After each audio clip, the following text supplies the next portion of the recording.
Il y a 6000 ans, les hommes de la période néolithique ont creusé dans la terre des puits comme celui-ci, à environ 10 mètres de profondeur, pour récupérer le silex. Nous sommes avant l'âge des métaux. Le besoin de défricher des chasseurs-cueilleurs devenus agriculteurs, la sédentarité qui impose des constructions consommatrices de bois, mais aussi les convoitises qui entraînent des rivalités, nécessitent des armes performantes. Lors de fouilles dans la vallée du Gers, des haches polies et des pointes de flèches témoignent de la présence de nos ancêtres au néolithique. Fouiller, en fait, c'est détruire. Car pour y étudier, il faut bien enlever la terre. Et fouiller, c'est un peu comme si on lisait un livre, et au fur et à mesure de la lecture, les pages deviennent blanches. Le percuteur, un coup, la lame s'en va. Voici la lame, le point de frappe et la trace. Plus tard, le silex sera encore utilisé pour les pierres à fusil, comme le montre ce pistolet d'un soldat du maréchal de Saxe qui combattait à Leyfeld en 1747. Jusqu'au milieu du XXe siècle, on extraira le silex des bancs affleurant dans les galeries de Creil ou de Tuffeau, exploités pour la fabrication du ciment ou dans la construction. Le bon banc est à hauteur d'homme, et un banc secondaire se trouvant plus bas. Le revêtement interne des tambours de broyeur est un usage peu connu de notre silex de grande qualité. L'intérieur de ces tambours est tapissé de blocs de silex soigneusement taillés. Ce sont les industries comme l'optique, la céramique ou la pharmacie qui, quelquefois, requièrent des poudres de différents produits non contaminés par des métaux.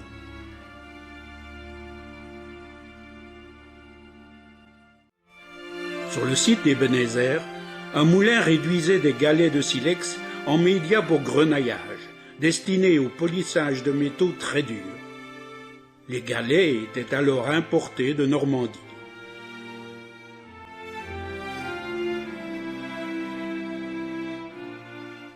Aujourd'hui, le silex est un déchet de l'extraction de la craie, nécessaire à la fabrication du ciment.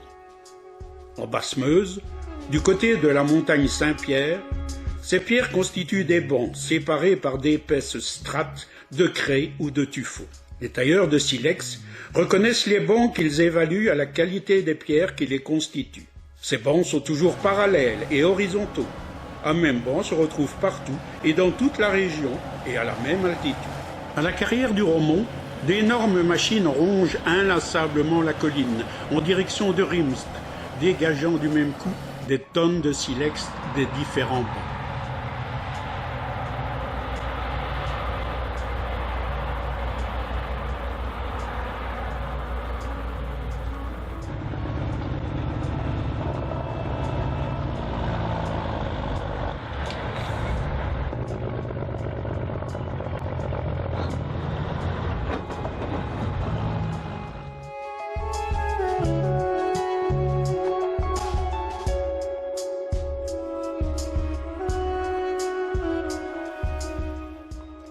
Il sera concassé sur le site de la cimenterie, vendu 3 ou 4 € la tonne, et servira de matériau de fondement de route ou de rampe.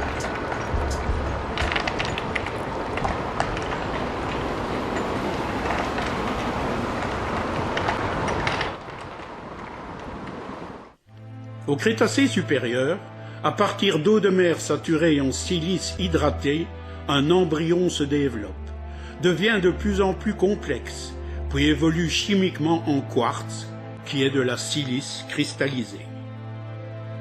Ce phénomène se produit par la décomposition des exosquelettes siliceux d'organismes marins tels que du plancton ou certaines éponges, ou encore par des apports massifs de silice dus à la sédimentation océanique de cendres volcaniques lors d'épisodes éruptifs violents.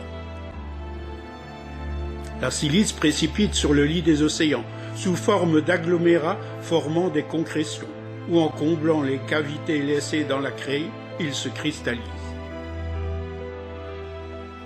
Certains objets ou organismes ont contribué à enclencher la cristallisation de certains silex. On trouve par exemple des fossiles d'éponges ou d'oursins au cœur de certains silex. À Tongres, les premières fortifications de la ville employaient largement le silex. En vallée du Gers, les habitants ont toujours privilégié ce matériau, le plus souvent brut, pour la construction de leurs maisons, mais aussi taillé pour la construction de murs ou de parements.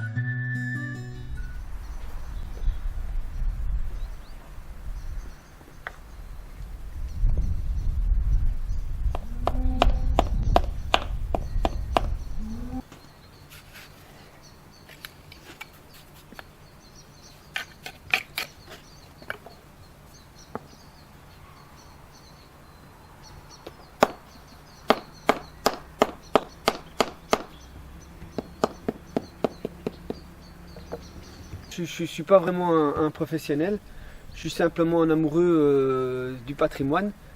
J'ai construit d'abord ce mur-ci. Voilà, mais ce mur-ci m'a pris énormément de temps parce que c'est beaucoup plus de travail. Mais ici, bah, voilà, ça m'a pris plus ou moins 2 mois de travail celui-ci. Et ici, il y a des moellons, il y a des pierres de Meuse à mélanger avec du silex. Ça donne vraiment très bien, c'est très très beau, mais c'est du travail. Je suis obligé de travailler comme ça parce que la ferme a été faite comme ça. Et je ne vais pas commencer à mettre des matériaux qui n'ont rien à voir avec la ferme. Ou des matériaux qui... Oui, c'est facile, on pourrait employer des blocs de béton où ça se monte en 2-3 jours, un mur comme ça. Mais le travail, c'est moche. Qu'ici, il y a vraiment... Ici, c'est magnifique, c'est vraiment fait avec des pierres de silex qui a été retaillé, qui a pris toutes ces personnes qui taillaient ces silex-là. Maintenant, je crois que la plupart, beaucoup sont morts. Et je me rappelle très bien, ils étaient ici un peu plus haut, chez Garcet. Ils travaillaient dans des petites huttes comme ça, avec un petit réchaud à côté d'eux. Et j'allais souvent chercher les déchets de silex chez eux pour reconstruire la ferme.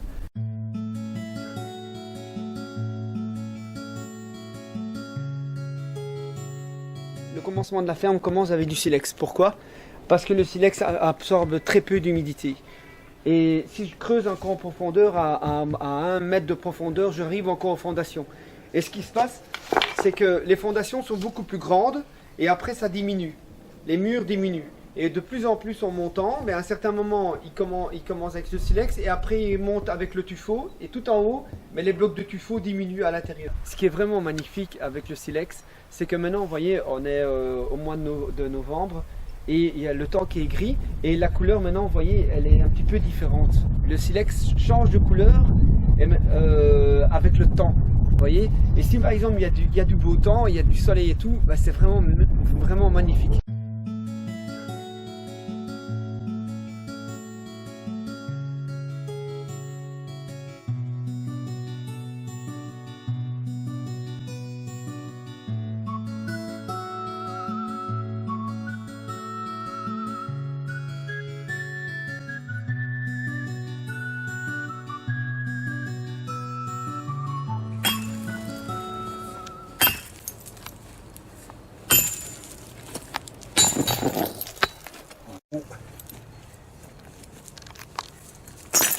Voilà.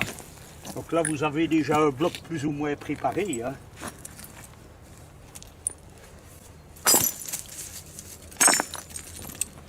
Là, normalement, comme ça, ben, il est prêt pour le tailleur, pour l'épaisseur. Hein. Il faut passer tout autour. On va essayer avec celui-ci, hein, si ça va. Hein. Il faut d'abord éliminer la croûte. Hein. Voilà.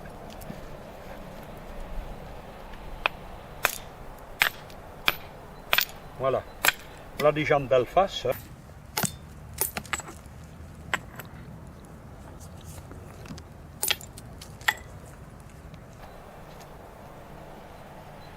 Là, moi ici, il faut retailler aussi.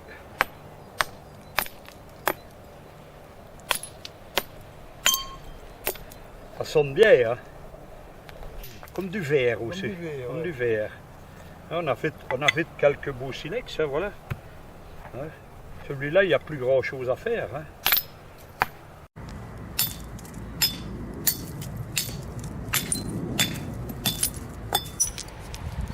Voilà. Normalement, on enlève là Pour les broyeurs, il fallait enlever la croûte. Voilà. Tu se tailles à moitié bien, quoi. Attends. Voilà la queue. Mais, je vais vous expliquer tout de suite, c'est la queue qui va être en contact avec le kaolin.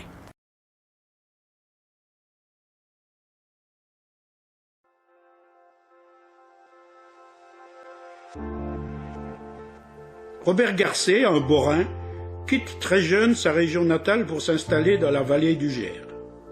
Pacifiste, antimilitariste, autodidacte, il amène avec lui la Bible de Second. Dès 1946, toute la famille affirmera son objection de conscience et le refus d'obligations militaires. Il emporte également des images de révolte et d'injustice insufflées par le vécu de son grand-père maternel, militant socialiste de la première heure.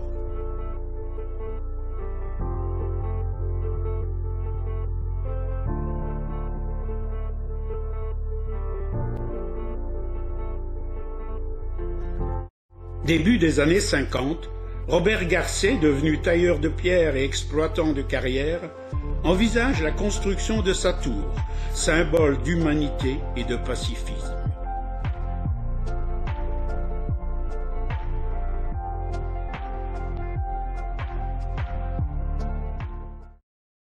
Évidemment, Robert Garcet est tailleur de pierre, exploitant de carrière. Les matériaux sont donc ce qui n'est pas utilisé dans la taille du silex destinée à la commercialisation. Ainsi donc, il va choisir, je veux dire presque pierre par pierre, ce qui convient pour tel endroit. Dans les murs ronds, il va prendre ceci, dans les murs droits, il va prendre cela. Il va marier les couleurs. Il va aussi, quand il y a des linteaux, trouver les pierres qui constituent les linteaux. Il va vraiment adapter la pierre, il va rechercher la pierre qu'il faut par rapport à l'endroit qui convient dans la construction. Et les déchets de silex, du concassage du silex, c'est évidemment une matière très très noble, car elle permet, le silex en poussière, garantit une adhésion extrêmement forte mélangée au ciment. Donc il a bénéficié de cet avantage, ce qui lui permet évidemment de faire des statuaires là-bas au-dessus, et que tout ça tient. Mais il va toujours y travailler. Il va toujours y travailler, et il a toujours créé certaines choses, y ajouter certaines choses, notamment les gargouilles par exemple. Les gargouilles, il en fallait incontestablement, mais comme nous sommes à une période où la guerre est très présente un peu partout en Europe, et on est en pleine guerre froide, ce qui domine à ce moment-là, c'est le pouvoir de l'armée. Alors, à ce moment-là, nous situons un peu la construction du 4e niveau, et la gargouille, elle deviendra un général. Et ce général, ce sera le général Ozor. Donc, un peu sur le modèle du mosasaure, qui était le tyran et le démon des mers crétacées. On accède à la tour, et surtout au niveau principal, qui est la salle des chérubins.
Avant l'âge des métaux, le silex était roi. Il était présent partout, résistant à l'usure, facile à tailler, très dur, il rayait le verre et coupant. Il sera l'élément principal de bien des outils ou d'armes.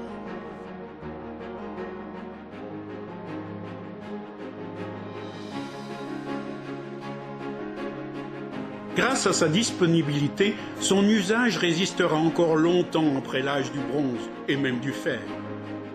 Aujourd'hui, des milliers de tonnes de cette précieuse roche sont englobées dans les fondements de nos routes, faute d'un usage plus noble.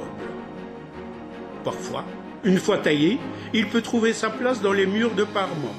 Hydrophobe, il convient également aux murs de soubassement. Nos responsables urbanistiques ont sans doute quelque peu oublié la beauté de cette pierre locale.